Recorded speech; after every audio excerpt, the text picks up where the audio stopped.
तो देखिए आप इसको 2 टायर आर्किटेक्चर सेटअप कर लो, 3 टायर आर्किटेक्चर सेटअप कर लो, लगभग सिमिलर होता है। बस आपका 2 टायर में फंक्शनैलिटी थोड़ी कम होंगे, सर्विसेज थोड़ी सी कम यूज़ होती हैं, 3 टायर में ज़्यादा यूज़ होता है बस, और इसके अलावा कुछ नहीं। बात आ गई समझ में? तो मैं आपको जो है 3 टायर का ही लेके चलूँगा ताकि आप 2 टायर आराम से कर सको खुद से भी। ओके, तो 3 टायर आर्किटेक्चर सेटअप इन AWS यूजिंग टेराफॉर्म। तो टेराफॉर्म का यूज़ करके अपन AWS क्लाउड में आर्किटेक्चर सेटअप करेंगे। तो चलिए, ये तो अपन बात कर रहे हैं टेराफॉर्म के थ्रू करेंगे, बट AWS में जो आर्किटेक्चर सेटअप होगा वो किस तरीके से होता है, अपन को इस चीज़ को समझना बहुत ज़रूरी है। ठीक है, तो देखिए सबसे पहले तो आपका AWS का अकाउंट आप लॉग इन करेंगे। परफेक्ट, ये क्या है, आपका AWS का अकाउंट हो गया। अब इस AWS अकाउंट के ऊपर आपके रीजन्स आते हैं, अवेलेबिलिटी जोन आते हैं, राइट। तो मैंने बोला ये आपका AWS अकाउंट है। इस AWS अकाउंट के अंदर आप कोई भी एक रीजन ले लेंगे। क्या करेंगे उज्जवल जी एंड अभिषेक जी, आप कोई भी एक रीजन ले सकते हैं। वो रीजन आपका मुंबई भी हो सकता है, हैदराबाद भी हो सकता है, पुणे, सिंगापुर, जो भी है, राइट। पुणे तो एक्चुअल में रीजन नहीं है, बट मैंने बोल दिया, राइट। तो आप Singapore, northern Virginia, California, Tokyo, जो भी रीजन लेना है आप एक रीजन सिलेक्ट कर लेंगे। यहाँ तक कोई दिक्कत किसी को? नहीं सर। चलिए, तो सबसे पहले अकाउंट सिलेक्ट करते हैं, मतलब अकाउंट लॉगिन होता है, उसके बाद रीजन। तो मैंने यहाँ पर डाल दिया रीजन, आप कोई सा भी ले सकते हो, मैंने एग्जांपल के तौर पे दे दिया सिंगापुर। ओके, अब जब आप रीजन लेते हैं तो एक रीजन के अंदर मल्टीपल अवेलेबिलिटी जोन होते हैं, यस और no Ujjwal ji and Abhishek ji? हाँ सर। चलिए, तो मुझे ये बताइए रीजन और अवेलेबिलिटी जोन दोनों में क्या डिफरेंस होता है? अगर आपसे इंटरव्यू में पूछ लिया जाए what is difference between AWS region and AWS availability zone, so क्या बोलोगे आप? सर रीजन हमारे अलग अलग है, अलग अलग लोकेशन में है, लेकिन जो एबिलिटी जोन है वो एक ही रीजन में हमारे अलग अलग एबिलिटी डिफाइन करके रखा है हमने बात करके। जैसे मुंबई में हमारे 3 एबिलिटी जोन है, तो इस तरह। ठीक है, आपने सही बोला, बट उतने अच्छे से सही भी नहीं बोला। उज्जवल जी क्या बोलेंगे, आपका क्या ओपिनियन है इसमें? सर रीजन अलग अलग जगह हो सकता है। एबिलिटी जोन जो रीजन के अंदर का मतलब जो सर्वर है वहाँ जो एबिलिटी मतलब जो नियरेस्ट सर्वर होगा। चलिए, तो उससे आपने हम मतलब आप लोगों ने अपने हिसाब से बोला, लेकिन एक मेजर डिफरेंस समझो, सबसे सिंपल सा फंडा है। जो रीजन होता है वो क्या होता है आपका, एक कोई ज्योग्राफिकल लोकेशन होता है, ये कोई फिजिकल सर्वर नहीं कहलाता है। ठीक है, इस रीजन में इस जगह पे फिजिकल सर्वर है, बट रीजन जो है वो एक्चुअल में खुद एक फिजिकल सर्वर नहीं है। लेकिन जो अवेलेबिलिटी जोन है वो क्या है, अपने आप में एक फिजिकल सर्वर है। एग्जाम्पल मैंने बोला मुंबई रीजन, तो मुंबई क्या है, एक ज्योग्राफिक एरिया है, राइट, एक भौगोलिक एरिया जिसे हम हिंदी में बोलते हैं। तो एक ज्योग्राफिकल एरिया है जहां पर आपका AWS डेटा सेंटर सेटअप किया गया है। अब बात आती है मुंबई के अंदर हमारे पास मल्टीपल अवेलेबिलिटी जोन है। तो जो अवेलेबिलिटी जोन है वो क्या है, आपके सर्वर्स हैं। तो 5 अगर अवेलेबिलिटी जोन है, दैट मीन्स कि मुंबई रीजन में, मुंबई लोकेशन में, मुंबई एरिया में 5 अलग अलग सर्वर सेटअप किए गए होंगे। बात आ गई समझ में क्या? सर डेटा सेंटर है मतलब 5 है ना, हाँ, ये बोलना है ना। चाहते तो जो आपके अवेलेबिलिटी जोन है वो क्या है, फिजिकल डेटा सेंटर्स हैं, और जो रीजन है वो क्या है, आपका ज्योग्राफिकल लोकेशन या ज्योग्राफिकल एरिया है। ठीक। बात आ गई। चलिए, अब उसके बाद आपने रीजन लिया, रीजन के बाद हम कम से कम 2 अवेलेबिलिटी जोन चूज करते हैं ताकि हमें हाई अवेलेबिलिटी मिले, HA मिले, राइट। तो मैंने बोला एक अवेलेबिलिटी जोन हमारा ये हो गया, परफेक्ट। सेम दूसरा हमारे पास दूसरा अवेलेबिलिटी जोन ये हो गया, ठीक है। तो हमारे पास 2 अवेलेबिलिटी जोन्स आ चुके। अब 2 अवेलेबिलिटी जोन होंगे या 2 से ज़्यादा भी हो सकते हैं, कई बार हम 3 लेते हैं, 4 लेते हैं। तो इंटरव्यू में यहाँ से रियल टाइम क्वेश्चन पूछे जाते हैं कि अगर आपको बोला जाए कि हाई अवेलेबिलिटी अचीव करना है तो आप क्या क्या ऑप्शन चूज करेंगे। तो सबसे पहला है कि भैया हम लोग तो load balancer auto scaling use करेंगे, राइट। उसके बाद हम लोग मल्टीपल अवेलेबिलिटी जोन का भी यूज़ करेंगे।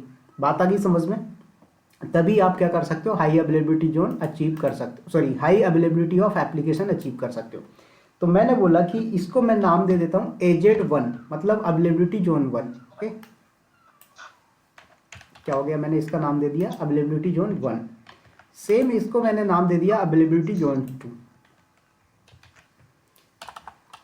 ठीक है। तो कभी एक अवेलेबिलिटी जोन, मान लो ये वाला अवेलेबिलिटी जोन जो है ये अगर डाउन होता है तो एटलीस्ट ये वाला आपके सामने नहीं रहेगा। बात आई समझ में? क्या होगा, एक अवेलेबिलिटी जोन अगर डाउन होता है तो दूसरा कम से कम आपके पास अवेलेबल होगा, इसलिए हमें मल्टीपल अवेलेबिलिटी जोन लेना पड़ता है। बात आई समझ में? आता है उज्जवल जी, अभिषेक जी, कोई डाउट, कोई दिक्कत नहीं? चलिए, उसके बाद हम क्या करेंगे, बीपीसी लेंगे, बीपीसी के अंदर सबनेट्स बनाएंगे। ठीक है, तो ये ऐसा मान सकते हो कि आपका एक रीजन है, इसी के अंदर बीपीसी है। तो अभी मैं यहाँ पर बीपीसी का आर्किटेक्चर नहीं ले रहा हूँ, या फिर ले भी ले तो कोई दिक्कत नहीं। चलो एक काम करो, एक लेयरिंग बना ही देता हूँ मैं।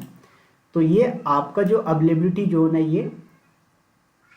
ये वाली जो ब्लू वाली एरियाज है, राइट, जो ब्लू बाउंड्रीज है, इससे आप लोग समझना ये आपका एक बीपीसी है। ठीक है, ये आपका बीपीसी है।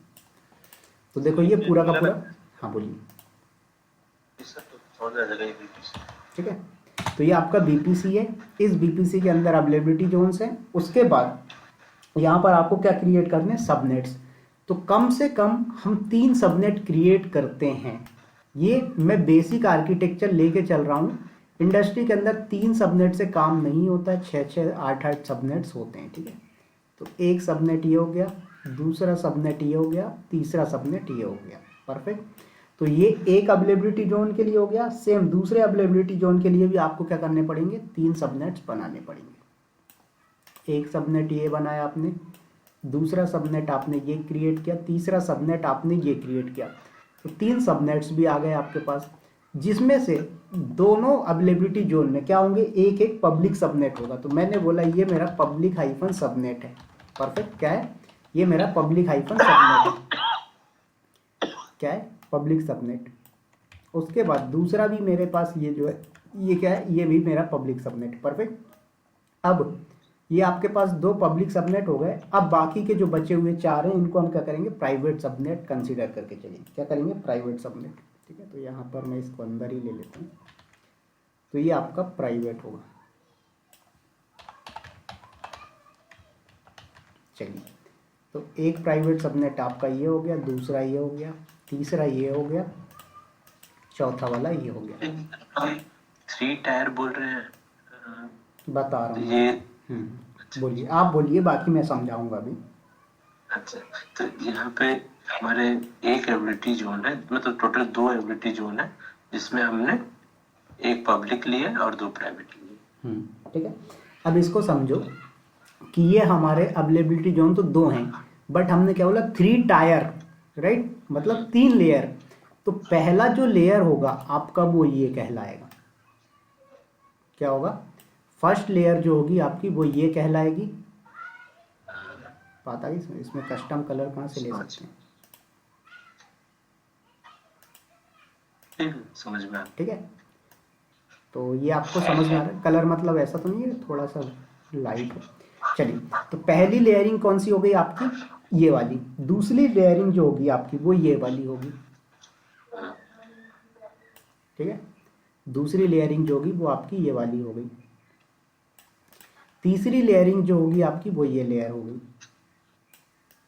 बात आ गया समझ में यहाँ तक? ठीक है, तो इसका कलर फर्स्ट टायर ऊपर वाला, नीचे मिडिल सेकंड टायर, लास्ट में थर्ड वाली। बिल्कुल क्लियर हुआ यहाँ तक? किसी को कोई डाउट, कोई दिक्कत?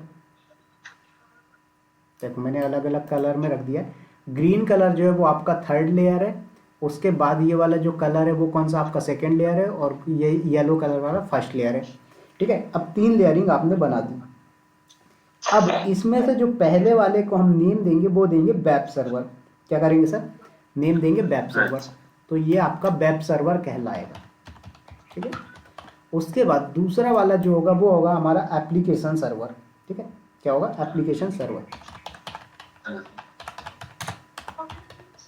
चलिए, तो ये आपका एप्लीकेशन सर्वर हो गया, और ये जो होगा वो आपका होगा डेटाबेस सर्वर।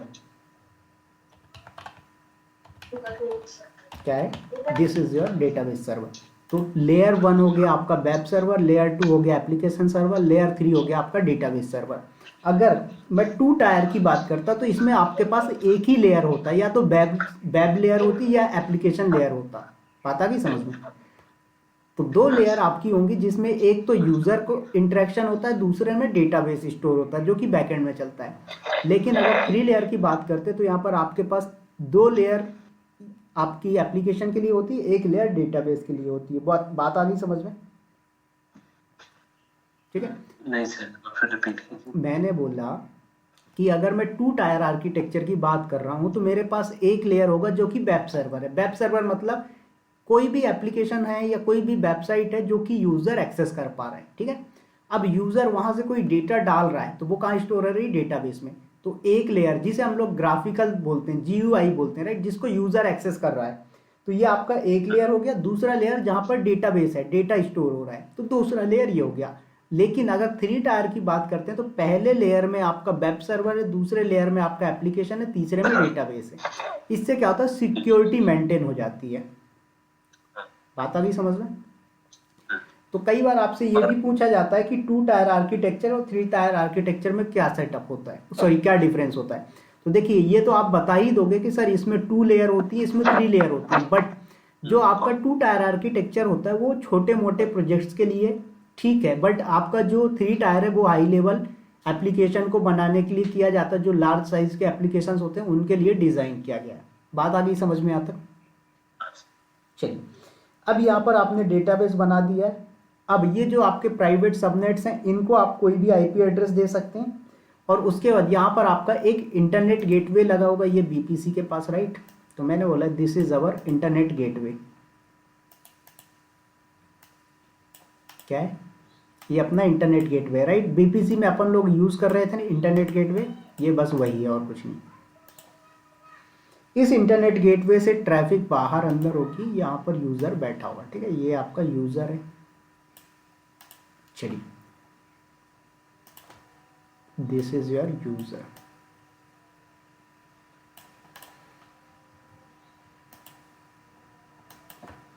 तो ये आपका यूजर है और ये आपका क्या है? Internet gateway.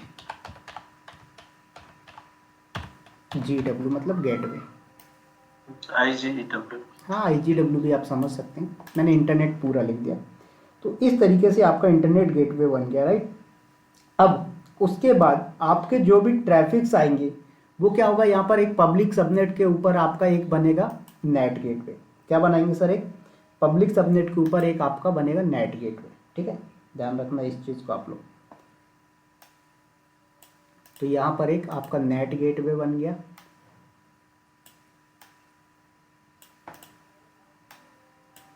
चलिए, तो कभी यूज़र अगर एप्लीकेशन में जाएगा तो वो डायरेक्ट यहाँ नहीं जाएगा, पहले यहाँ से आएगा फिर जाएगा। ठीक है, ध्यान रखना।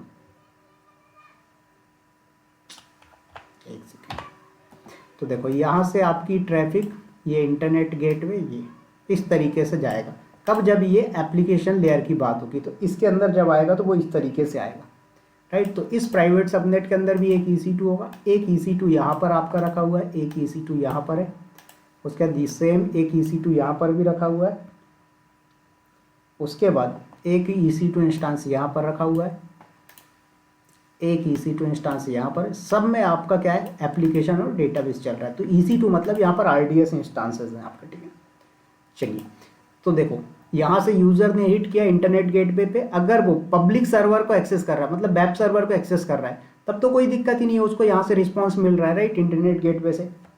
लेकिन अगर वो एप्लीकेशन लेयर पे, एप्लीकेशन सर्वर पे कुछ डेटा एक्सेस कर रहा है, तो क्या होगा? पहले उसकी ट्रैफिक आएगी इस पब्लिक सबनेट पे। पब्लिक सबनेट पे नेट गेटवे रखा हुआ है, नेट गेटवे उसकी पब्लिक IP को कन्वर्ट कर देगा यहाँ पर, तब जाके वो प्राइवेट IP को एक्सेस, मतलब यहाँ पर IP एड्रेस का ट्रांसलेशन होगा, तब जाके वो प्राइवेट सबनेट के अंदर का डेटा देख पाएगा। बात आगे समझ में आता है उज्ज्वल जी, अभिषेक जी? ठीक है, मतलब एक जो ये रूट है, इंटरनेट है, उसके बाद पब्लिक है, फिर प्राइवेट है। हाँ, ठीक है। तो 2 आपके पब्लिक हैं, 2 प्राइवेट। अब एक चीज और समझो, ये दोनों एक साथ नहीं चल रहे हैं। अगर ये वाला वर्क कर रहा है तो ये रेस्ट मोड पे, ये वाला अगर खराब हो गया तो दूसरा वाला रिस्पॉन्स करेगा। तो हम लोग क्या करते हैं? हाई अवेलेबिलिटी के चक्कर में 2-2 बना के रख रहे हैं कि अगर पहला रिस्पॉन्स नहीं करेगा, अवेलेबिलिटी जोन 1 क्रैश हो गया तो अवेलेबिलिटी जोन 2 वाला वर्क करेगा। बात आ गई समझ में? ठीक है। अब उसके बाद यहाँ पर आपका ऑटो स्केलिंग भी लगा होगा, तो ASG मैंने लिख दिया, तो एक ऑटो स्केलिंग ग्रुप भी आपका यहाँ पर कॉन्फ़िगर होगा। बात आ गई समझ में क्या होगा? एक ऑटो स्केलिंग ग्रुप भी आपका यहाँ पर कंफर्म हो जाएगा, सॉरी क्रिएट हो जाएगा। अब ऑटो स्केलिंग हो गया, उसके अंदर यहाँ पर एक राउट टेबल बना होगा। क्या होगा? एक राउट टेबल बना होगा। तो ये कलर थोड़ा सा अलग लग रहा है, चलिए। तो ये आपका राउट टेबल है जिसे हम लोग पब्लिक राउट टेबल बोलेंगे। क्या होगा? ये आपका पब्लिक -RT में दे देता हूँ नाम। तो ये आपका पब्लिक राउट टेबल होगा। क्या होगा सर? ये आपका पब्लिक राउट टेबल होगा। उसके बाद यहाँ पर आपके प्राइवेट राउट टेबल होंगे। कहाँ पर? एप्लीकेशन सर्वर पे। तो यहाँ पर आपका जो होगा वो क्या होगा? एप्लीकेशन लोड बैलेंसर वर्क करेगा। क्या करेगा? यहाँ पर आपका एप्लीकेशन लोड बैलेंसर होगा और यहाँ पर आपका प्राइवेट राउट टेबल होगा, ध्यान रखना। चलिए, तो यहाँ पर मैं ALB लिख देता हूँ, एप्लीकेशन लोड बैलेंसर आपका चल रहा है, और ये आपका क्या होगा? Private -RT। बात आ गई समझ में? तो प्राइवेट राउट टेबल यहाँ पर आपका कॉन्फ़िगर्ड है। कोई दिक्कत, कोई डाउट यहाँ तक? अभिषेक जी, उज्जवल जी, ठीक है। अब ये जो आपके हैं ये RDS सर्वर है। क्या है? This are RDS server. तो ये आपके RDS सर्वर यहाँ पर रखे हुए हैं और ये आपके EC2 इंस्टांसेस हैं।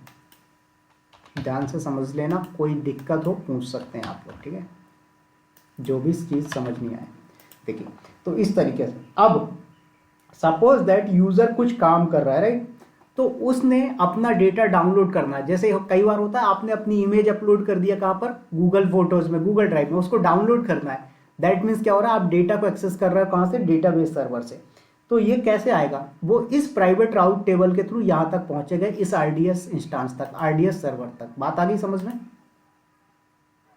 ठीक है, तो ये आपका यहाँ पर प्राइवेट राउट टेबल है और ये यहाँ से, तो इस तरीके से ये एक्सेसिबल होगा। क्लियर हुआ? यस और नो? ठीक है, तो ये आपका पूरा का पूरा एक 3 टायर आर्किटेक्चर सेटअप होता है। कोई डाउट, कोई दिक्कत हो समझ लो, क्योंकि इसके बाद अपन अब करने वाली इसकी प्रैक्टिकल लैब। अरे क्या मतलब ये सब चीज तो बना दी, मतलब what is the main intention, मतलब कर क्या बोल रहे हैं? नहीं, मतलब मुझे मतलब ये तो सारा बना दिया हमने, EC2 बना दिया, RDS बना दिया, तो हम इसे मतलब करने क्या जा रहे हैं? भैया ये आपका 3 टायर आर्किटेक्चर सेटअप है। डेवलपर ने एक एप्लीकेशन बनाया आपको और बोला इस एप्लीकेशन को सर्वर पे डिप्लॉय करो। अब वो एप्लीकेशन का कोड उसने गिटहब पे भेज दिया। अब गिटहब से आपने उठाया और उसको डिप्लॉय करना है। तो डिप्लॉय करने के लिए ये पूरा का पूरा आर्किटेक्चर सेटअप किया जाता है, तब जाके आपका एप्लीकेशन प्रॉपर फंक्शनैलिटी के साथ वर्क कर पाता है। अब सर एक चीज आपने बोला कि डेवलपर ने गिटहब पे क्या डाल दिया? सारा कोड डाल दिया। हाँ, इस कोड की बात कर रहे हैं आप, ये जो बना हुआ है, ये कोड? ये कोड नहीं है सर, ये डायग्राम बनाया हुआ है, आर्किटेक्चर सेटअप है। सर्वर कैसे बनाए, ये आपका पूरा सर्वर सेटअप है। हाँ हाँ, तो जब आपने उसमें डाउनलोड किया होगा, जब किसी ने भी डाउनलोड किया गिटहब से, तो फिर सब पहले तो ये इतना बनाना पड़ेगा, उसके बाद वो जो सर्वर है जो हमने डाउनलोड किया वो कहाँ जाएगा, मतलब वो कैसे? वो आपका EC2 में चलेगा ना। अच्छा, वो EC2 में? अच्छा भैया EC2 ही तो आपका मेन सर्वर है, लेकिन मेन सर्वर से पहले तो आपको सबनेट्स, BPC, ये सारी चीजें बनानी पड़ेंगी ना। ठीक है सर, उसके बाद क्या आपका EC2 पे चल रहा है वेबसाइट, अब आप उसको पब्लिक IP एड्रेस के थ्रू एक्सेस कर लो और पब्लिक IP के बदले आप उसमें इलास्टिक IP डाल दो, फिर उसके बाद उसको DNS के थ्रू अटैच कर दो। मतलब ये सब कर क्या रहा है, मतलब हुआ क्या, हो क्या रहा है? भैया थोड़ा सुबह जल्दी सो के उठा करो, समझो। मैंने बोला ये फ्लिपकार्ट एप्लीकेशन है, ठीक है। अब ये फ्लिपकार्ट में जो सामने दिख रहा है ये पूरा क्या है? एक एप्लीकेशन है। अब ये फोटो कैसे आ रही है इससे मुझे कोई मतलब नहीं, ये डेवलपर का काम है कि यहाँ पर ये ट्रिमर आ रहा है, जो भी आ रहा है ये सब क्या है? डेवलपर ने अपना बनाकर दे दिया, ठीक है। तो एग्जाम्पल के तौर पे इसके मेरे पास भी वेबसाइट रखी हुई है, तो ये मेरी वेबसाइट है, ठीक है। तो ये डेवलपर ने बनाया और इसका जो कोड है ये एक्चुअल में ऐसी दिख रही, बट ये कहाँ पर चल रही है? मेरे अभी लोकल कंप्यूटर पे चल रही है। मैं चाहता हूँ इसको दुनिया का हर बंदा एक्सेस कर पाए। मेरे जितने भी स्टूडेंट है cloud with Vivek YouTube channel से, जो भी बंदा मेरे वेबसाइट को विजिट करना चाहता है वो क्या करे? वो टाइप करे यहाँ पर सिंपल सा www. क्या हो गया? www.cloudwithvivek.com, राइट, उसने लिखा www.cloudwithvivek.com।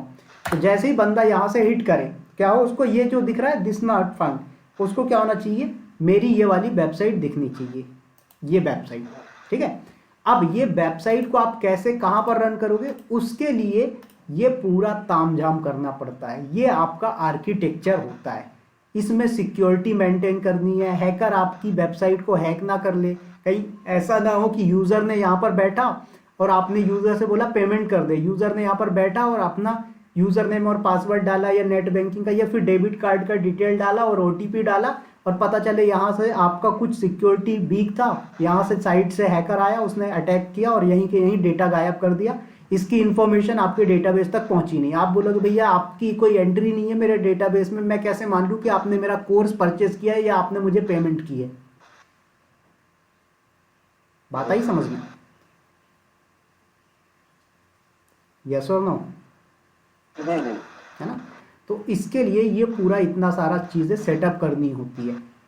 अब इसमें भी एक एक चीज़ें डिपेंडेंसी, देखो जैसे आपकी डिपेंडेंसी क्या है, आपको EC2 पे कोड रन करना है डायरेक्ट, परफेक्ट, लेकिन क्या EC2 हवा में बनेगा? नहीं, EC2 के लिए एक सबनेट होना चाहिए। अब वो आपका पब्लिक सबनेट भी हो सकता है, प्राइवेट भी हो सकता है।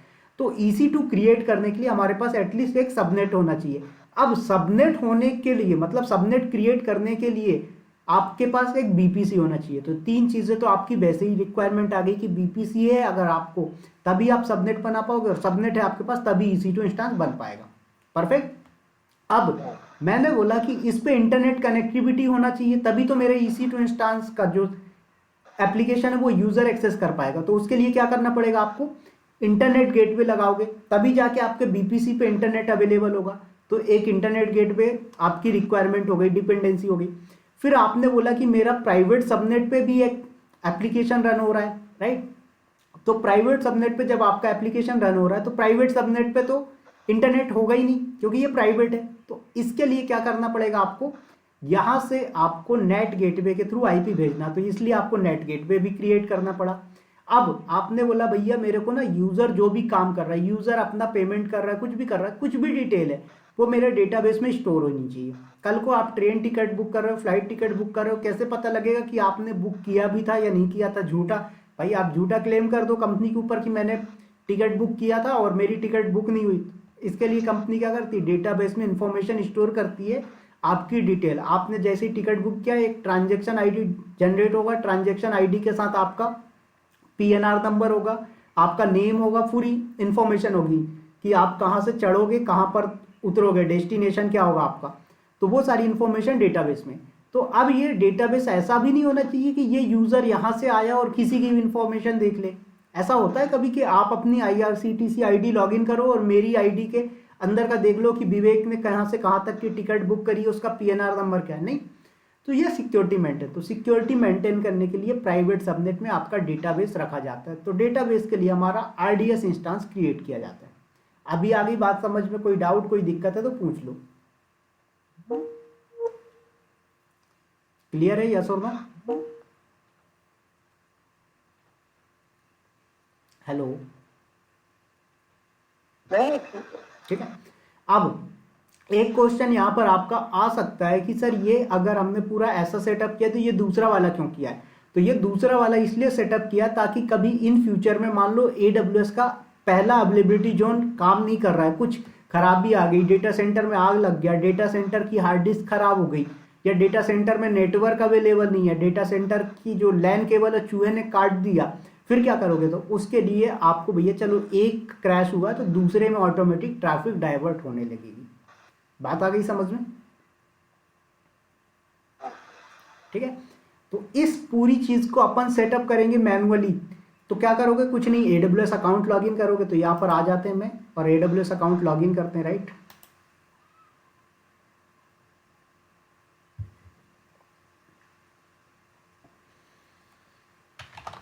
चलिए, तो यहां पर आते हैं अपन और इसको करते हैं लॉगिन।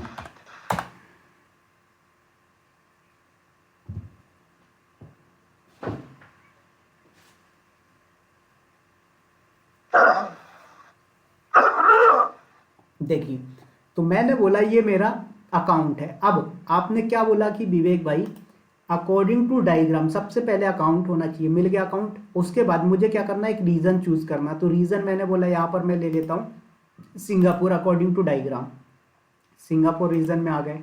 ठीक है, 2 काम हो गए मैनुअली।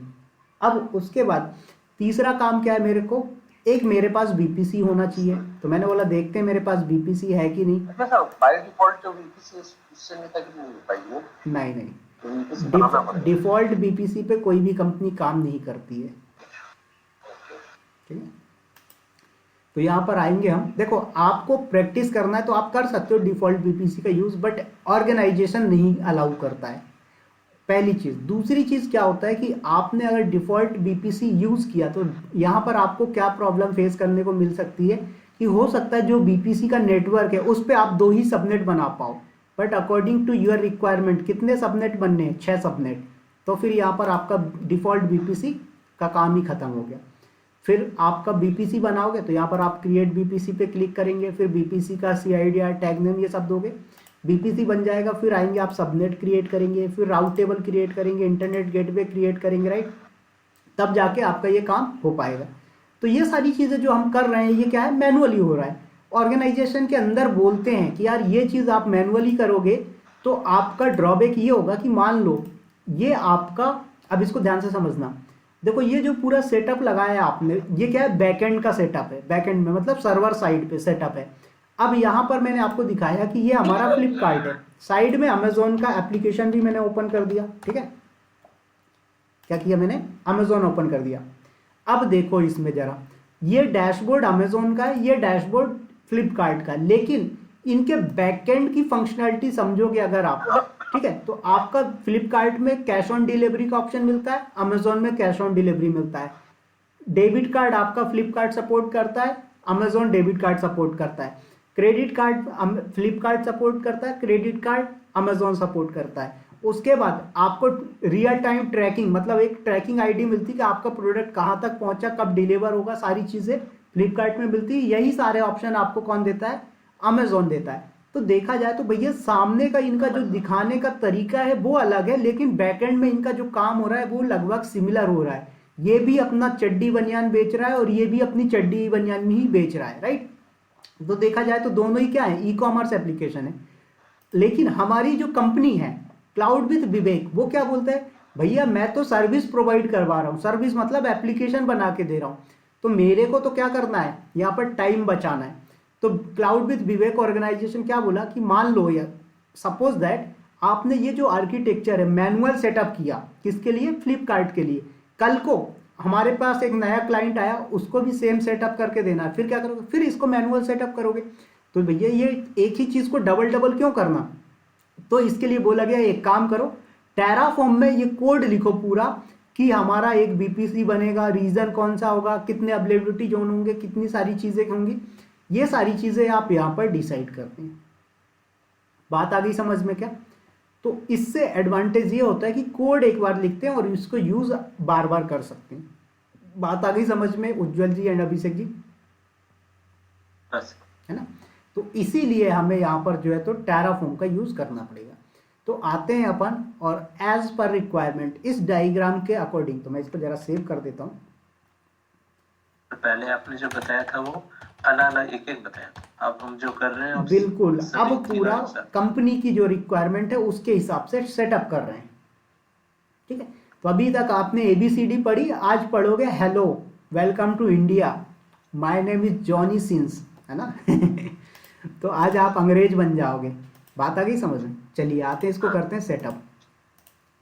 तो कुछ नहीं करना, पहले मुझे क्या करना, कोड लिखने के लिए एक प्लेटफॉर्म की नीड होगी। तो मैंने बोला विजुअल स्टूडियो कोड में भी आप कोड लिख सकते हैं, अमेजॉन लिनक्स के अंदर VIM एडिटर यूज कर सकते हैं, उबंटू के अंदर VIM एडिटर यूज कर सकते हैं। तो ये आपकी चॉइस के ऊपर डिपेंड करेगा। तो हमने बोला कोई बात नहीं, यहाँ से हम फोल्डर चूज करते हैं। डेस्कटॉप के अंदर कोई फोल्डर है क्या, मैंने बोला चलो एक काम करते हैं, मैं न्यू फोल्डर क्रिएट कर लेता हूँ पहले। ठीक है, 3 टायर नाम से दे दिया। ठीक है, इसको मैंने 3 टायर, और यहां से मैं एक्सेस करता हूं 3 टायर को। ठीक, तो ये 3 टायर आर्किटेक्चर वाला प्रोजेक्ट मैंने फोल्डर ओपन किया। अब यहाँ पर मेरे पास कोई भी फाइल नहीं, मुझे क्या करना है, क्रिएट न्यू फाइल। तो इसका नाम भी मैं दे देता हूँ 3tire.tf। तो ये क्या करेगा, आपकी फाइल में जो भी कोड लिखा जाएगा उसको स्टोर है। सबसे पहली रिक्वायरमेंट क्या होती है टेराफॉर्म की, कि आपको ये बताना है कि भैया आपका प्रोवाइडर कौन सा है। अब जरूरी नहीं है कि ये चीज़ें आप AWS में करो, हो सकता है आप अजोर क्लाउड में कर रहे हो, गूगल क्लाउड में कर रहे हो, GCP क्लाउड में कर रहे हो, अलीबाबा, सेल्सफोर्स, दुनिया भर के 700 से 800 क्लाउड प्रोवाइडर है। तो हमने बोला हम यहाँ पर AWS में, तो टेराफॉर्म को बताना पड़ता है, राइट। तो यहाँ पर क्या करें, आप आ जाइए और सर्च करिए terraform.io वेबसाइट पे विजिट करें और यहाँ से रजिस्ट्री पे क्लिक करिएगा। वही सारी चीज़ें कहानी आगे जो अपन ने किया। अब ब्राउज प्रोवाइडर पे क्लिक करेंगे, हमारा प्रोवाइडर AWS है, डॉक्यूमेंटेशन पे क्लिक करते हैं। अब यहाँ से ये सिंटेक्स उठा लो, देखो तो ये ऑथेंटिकेशन एंड कॉन्फ़िगरेशन मेथड है। आपको ऑथेंटिकेशन, तो मुझे यहाँ पर कोई बताएगा ऑथेंटिकेशन का क्या मतलब होता है? उज्जवल जी, अभिषेक जी बताएंगे ऑथेंटिकेशन का क्या मतलब होता है? सिक्योरिटी एक्सेस की है जो हम देते हैं ना। बिल्कुल परफेक्ट, मतलब कि यही ऑथराइज्ड बंदा है कि नहीं, राइट। रुकिएगा एक सेकंड।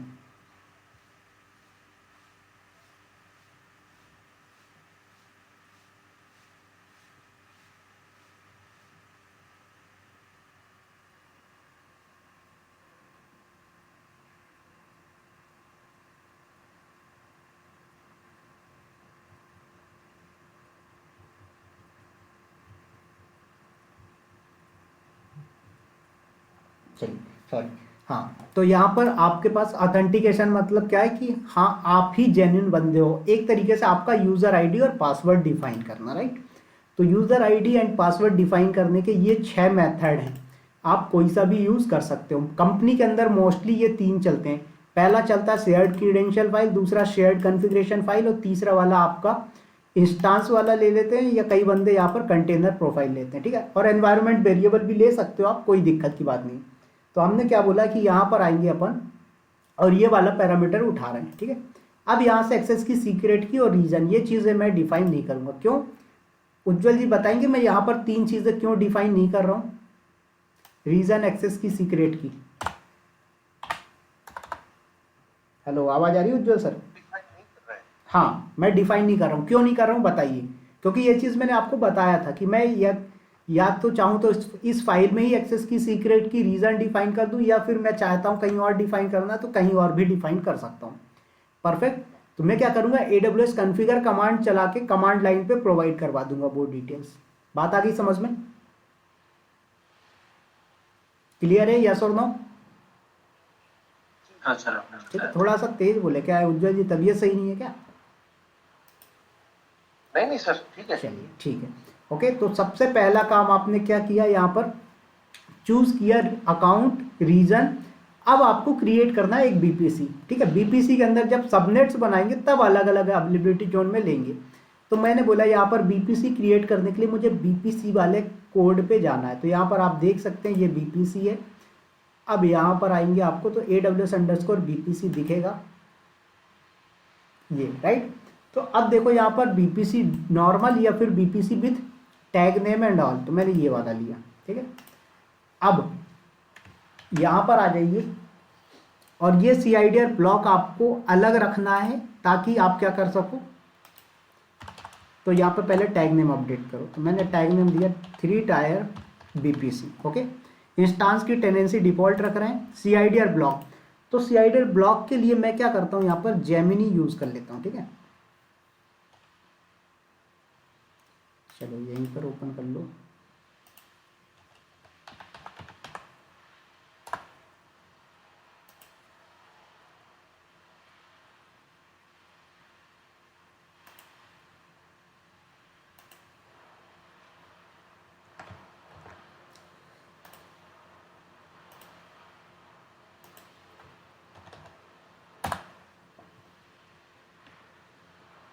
वेबसाइट में बताई थी जिसमें IP जो चाहिए CIDR ब्लॉक। हाँ हाँ, वहाँ से भी ले सकते हैं पर अपन इससे करेंगे, ठीक है। तो मैंने बोला आई वांट, देखो जब टूल्स अवेलेबल है मार्केट में तो एडवांस तरीके से काम करना है अपन को, ठीक है। तो मैंने बोला I want create a BPC and 10 subnet in that BPC. So give me CIDR extra for आपने मतलब नहीं, BPC and सबनेट। हाँ, एक्स्ट्रा आपको लेके चलना है, कभी रिक्वायरमेंट पड़ जाए तो यहाँ पर आ सकता है, ठीक है। देखो तो इसने बता दिया कि ये आपका CIDR ब्लॉक है, इसके अंदर ये आप ले सकते हो, ठीक है। ये आपके सबनेट के लिए, तो मैं इनको स्टोर करवा लेता हूँ, राइट, तो बेटर होगा। कॉपी किया मैंने इसको, नोट पैड पे स्टोर कर दो, ठीक है। तो देखो ये CIDR है, तो आई थिंक अपने इस पे यही CIDR है, राइट, परफेक्ट। तो ठीक है, अपना CIDR कंप्लीट है अपना। अब इसके अंदर मुझे क्या करना है, सबनेट्स क्रिएट करने हैं। तो सबनेट के लिए ये 1 2 3 4 5 6 8 अप टू 10 तक इसने CIDR दे दिया /24 वाला, ठीक है। तो अब आपने यहाँ पर BPC के बाद क्या करना है, सबनेट्स पे आना है। तो BPC के ऊपर ही आपको सबनेट मिलेगा। अब देखो यहाँ पर सबनेट में ध्यान देना कि आपको यहाँ पर अवेलेबिलिटी जोन डिफाइन नहीं है, तो आपको अवेलेबिलिटी जोन डिफाइन करके चलना है, ठीक है। देखो तो एक आपका ये हुआ, दूसरा ये हो गया, ठीक है। तो इसको मैंने बोला पब्लिक 1, क्या बोलेंगे, पब 1 दे देता हूं, मतलब पब्लिक 1, ठीक है। और इसको पब 2 मतलब पब्लिक 2, ओके। अब देखो यहाँ पर आपको BPC ID पता है क्या, नहीं, तो आप क्या कर रहे हो, रिफरेंस नेम। तो यहाँ पर इसका भी दे दो my-BPC, ओके। तो यहाँ पर आप क्या नाम देंगे, my-BPC, राइट। इसमें भी क्या देंगे, my-BPC, परफेक्ट। तो BPC ID हो गया। अब CIDR ब्लॉक, तो ये वाला पहला CIDR ब्लॉक किसके लिए, आपका पहला पब्लिक सबनेट, और दूसरे वाले के लिए दूसरा। तो देखो ये आपको ज़रूर अपडेट करके चलना है। देखो तो एक्चुअल में इन्होंने वही लिया हुआ है, तो ये 1 हो गया, और यहाँ पर आपको क्या करना है, 1 की जगह 2, परफेक्ट। तो 1 की जगह पे आप दे दीजिए 2, तो 1 और ये 2। बात आ गई समझ में यहाँ तक, उज्जवल जी, अभिषेक जी, कोई दिक्कत? चलिए, तो 2 पब्लिक सबनेट आपके हो गए। अब 4 प्राइवेट सबनेट बनाने, तो फिर वही टैग नेम भी चेंज कर देते ना। हाँ हाँ, बिल्कुल बिल्कुल परफेक्ट। देखो यही बेनिफिट होता है जब अपन ग्रुप में प्रोजेक्ट वर्क करते हैं, राइट। तो यहाँ पर मैंने pub 1 दे दिया, पब्लिक 1, ठीक है, नहीं पब्लिक हाइफन सबनेट हाइफन 1, ठीक है। यही टैग नेम मैं दूसरे को दे देता हूँ, मतलब 1 की जगह 2 कर दूँगा, परफेक्ट। चलिए, तो 1 की जगह अपन ने 2 कर दिया, तो 2 पब्लिक सबनेट अपने बन गए। अब इसमें क्या करना, मुझे अवेलेबिलिटी जोन डिफाइन करना। तो अवेलेबिलिटी जोन कैसे डिफाइन होगा, आर्ग्यूमेंट रेफरेंस पे आए, देखो अवेलेबिलिटी जोन 1, तो यहाँ पर अब मुझे अवेलेबिलिटी जोन देखना पड़ेगा कौन कौन सा है, कौन सा नहीं है। तो कोई दिक्कत नहीं है, यहाँ पर आप availability zone equal to define करो, और यहाँ पर भी दे दो, राइट। तो अवेलेबिलिटी जोन इक्वल्स टू यहाँ पर भी, यहाँ पर भी, परफेक्ट। चलिए सर, ये सर मैं बोल रहा हूँ, हम आपने बोला था कि अवेलेबिलिटी जोन मस्ट है या फिर नहीं भी दिन से चलेगा BPC में? मैं समझा नहीं। नहीं, BPC में हमें अवेलेबिलिटी नहीं जोन सेलेक्ट करना ही पड़ता है। नहीं, BPC में जरूरी नहीं है, क्योंकि BPC तो आपका एक है ना, उस BPC के अंदर ही सारे सबनेट्स बन रहे हैं। बात आई समझ में? नहीं, अवेलेबिलिटी जोन हमें सिलेक्ट करना ही है या उसको ये जा सकते हैं, मतलब ऑप्शनल है? देखो ये ऑप्शनल तब हो सकता है जब आप क्या कर रहे हो, सिंगल अवेलेबिलिटी जोन में बना रहे हो। यहाँ पर क्या हो रहा है, आपके अलग अलग जो हाई अवेलेबिलिटी अचीव करनी है ना आपको, तो मान लो अगर एक ही अवेलेबिलिटी जोन में आपने क्या कर दिया, सारे सबनेट्स बना दिए, तो फिर आपके एप्लीकेशन को हाई अवेलेबिलिटी कहाँ से मिला? सब मतलब एक डाउन हुआ तो सब डाउन हो जाएगा ना। बिल्कुल, बात आई समझ में? चलिए, तो आ गए, तो यहाँ पर वापस आइए, क्या था, अवेलेबिलिटी जोन, राइट। तो मुझे अवेलेबिलिटी जोन की ID देखनी पड़ेगी। तो ये कैसे मिलता है, कुछ नहीं, EC2 सेक्शन पे आओगे तो यहाँ पर आपको अवेलेबिलिटी जोन्स दिख जाते हैं।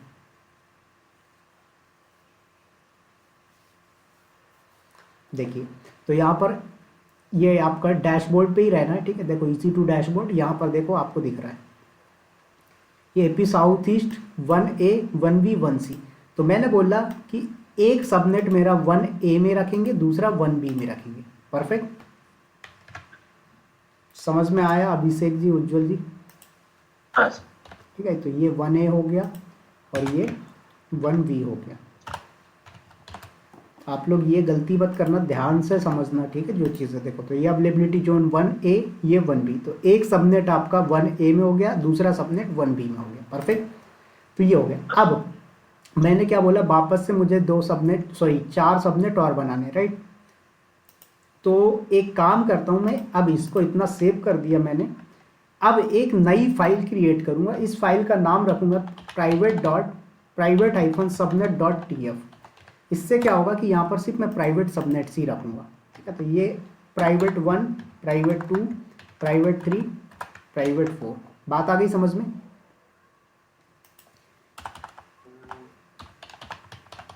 अच्छा, नहीं आया समझ में? फाइल अलग है, डायरेक्टरी सेम है ना, ठीक है। हाँ, तो ये मेरा प्राइवेट 1 हो गया, ये मेरा प्राइवेट 2 रख देते हैं, इसका अपन नाम, सॉरी यहाँ पर 2 आएगा। उसके बाद यहाँ पर प्राइवेट 3 रखेंगे अपन, राइट। उसके बाद यहाँ पर इसका प्राइवेट 4 कर देते हैं, ठीक है। अब इनके टैग नेम ध्यान से देखेंगे अपन अकॉर्डिंग टू डायग्राम। तो देखो ये आपके पब्लिक सबनेट, मतलब वेब सर्वर 1, वेब सर्वर 2 भी दे सकते थे। यहाँ पर मैं ऐप1, ऐप2 दे देता हूँ, ठीक है। तो इससे ये आसानी समझ में जाएगा। तो इसका टैग नेम क्या रखते हैं हम, ऐप-सर्वर1, ठीक है। उसके बाद दूसरे वाले को ऐप-सर्वर2 रखेंगे। क्या करेंगे, दूसरे वाले का ऐप-सर्वर2, तो ये सर्वर 1, ये सर्वर 2। उसके बाद ऐप के बाद क्या DB वाला आएगा, राइट। तो DB-सर्वर1 और यहाँ पर आपका DB-सर्वर2।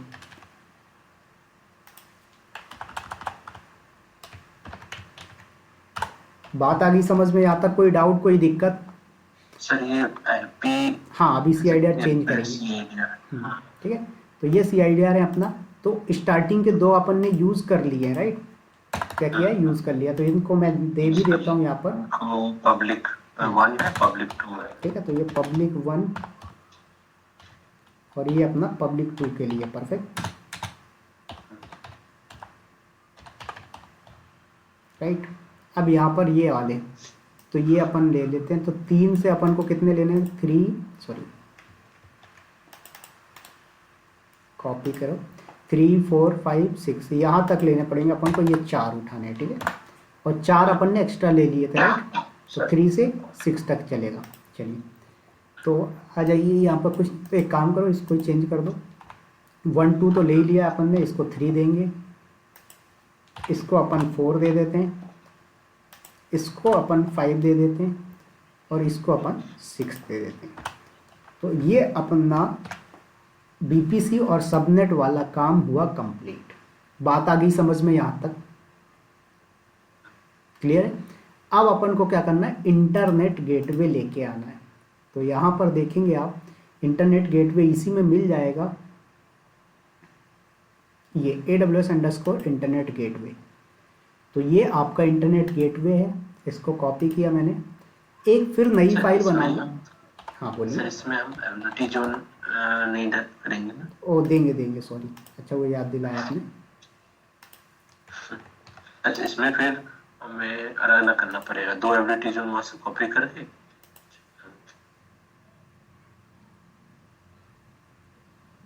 देखो क्या बोल रहा है, 3 प्रॉब्लम्स इन दिस फाइल। वो 3 प्रॉब्लम क्या है वो अभी देखना पड़ेगा अपन, ठीक है। देखो एक तो ये प्रॉब्लम हो गई, तो एक ही प्रॉब्लम के जैसे 3 प्रॉब्लम दिखा रहा था।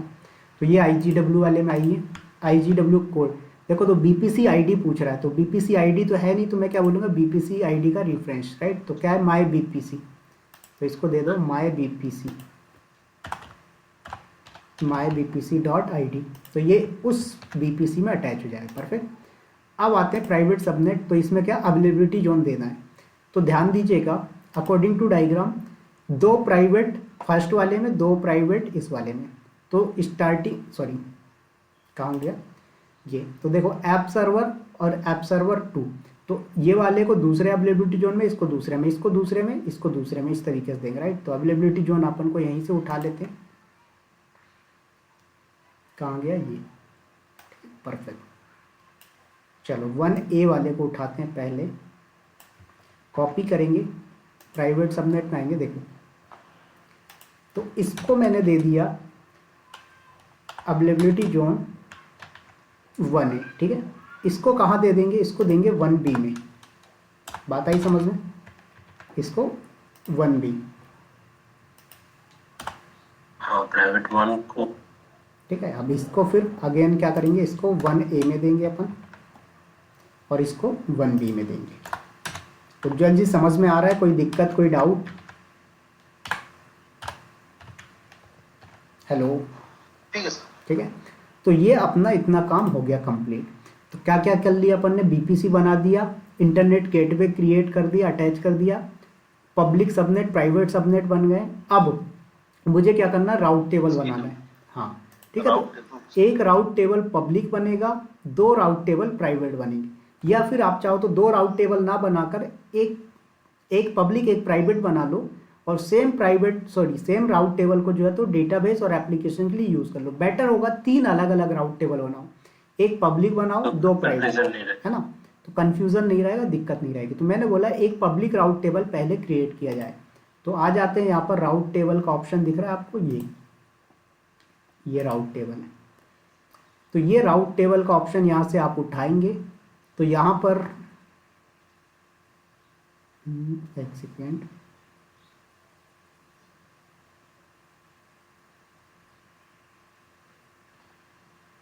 नहीं हमें तो चाहिए पब्लिक वाला ना। नहीं है तो पब्लिक, बट इसमें देखो थोड़ा सा कंफ्यूजन हो रहा है। ये IPv6 अपन को, ठीक है, देखो तो ये आपका आ रहा है, राइट। तो यहाँ पर आप क्या कर सकते हो, राउट टेबल ये वाला उठा लो और एक नई फाइल क्रिएट करेंगे, तो क्या नाम रखेंगे, public-rt,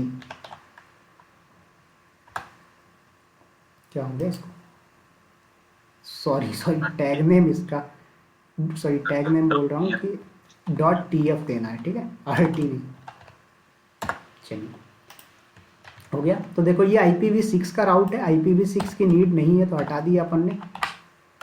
उसके बाद यहाँ पर टैग नेम, तो टैग नेम क्या देंगे आप, public-rt-web-server, ठीक है। तो ये क्या है, वेब सर्वर के लिए पब्लिक राउट टेबल बना लिया आपने। उसका गेटवे आईडी, तो कौन सा इंटरनेट गेटवे इसमें अटैच करना है, तो आ जाइए यहाँ पर IGW, तो इसका टैग नेम क्या है, GW, ठीक है। तो GW को my-IGW कर देते हैं, my-IGW, और इसको सेव। तो ये आपका AWS_ इंटरनेट गेटवे और ये रिफ्रेश नेम। तो कहाँ गया आपका,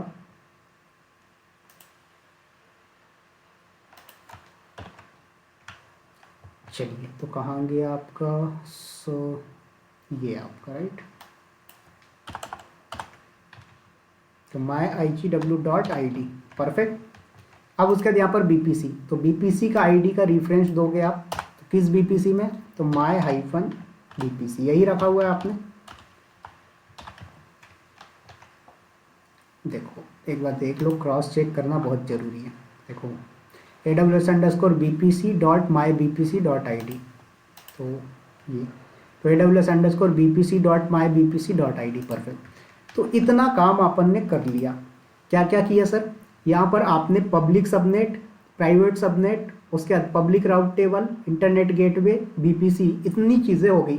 अभी अपने को बचा हुआ है क्या, प्राइवेट राउट टेबल क्रिएट करना है, नेट गेटवे क्रिएट करना है, फिर लोड बैलेंसर, ऑटो स्केलिंग, उसके बाद आपका क्या बोलते हैं, EC2 instance, RDS instance, and और क्या चीज़ बची हुई है, राउट 53 की सर्विस, जिसे हम लोग DNS अटैच करेंगे। तो इतनी चीज़ें बची हुई हैं। तो आज के लिए अभी इतना ही रखते हैं, कल अपन इसके आगे करेंगे। टाइमिंग सेम रखना है या चेंज करना है, आप दोनों का जो अवेलेबल टाइमिंग हो बता दीजिएगा। सेम टाइमिंग रखते हैं, 1 मिनट, ठीक है उज्जवल जी, सेम टाइमिंग, यस चलिए ठीक है। तो कल अपन इसके आगे करेंगे। तो एक बार प्लीज़ ये कोड मैं आपको शेयर कर दूंगा दोनों को, वीडियो शेयर कर सर दूंगा। आप फोल्डर ही शेयर कर दीजिए। फोल्डर कैसे शेयर होगा? हाँ मतलब फोल्डर अपलोड कर दूंगा ड्राइव में, ठीक है। तो आप लोग इसको एक बार कोड को रिवाइज कर लेना, हो सकता है कुछ मिस्टेक लगे कोड में तो मुझे इन्फॉर्म कर देना, अदरवाइज आपके डाउट तो क्लियर हो ही जाएंगे जो है एक बार पढ़ के, और बाकी वीडियोस का मैं अपलोड कर दूंगा, तो डायग्राम और ये कोड मैं सब कुछ अपलोड कर दूंगा, ठीक है उज्जवल जी? जी सर, चलिए, so have a good day, मिलते हैं फिर कल अपन। कल 1 बजे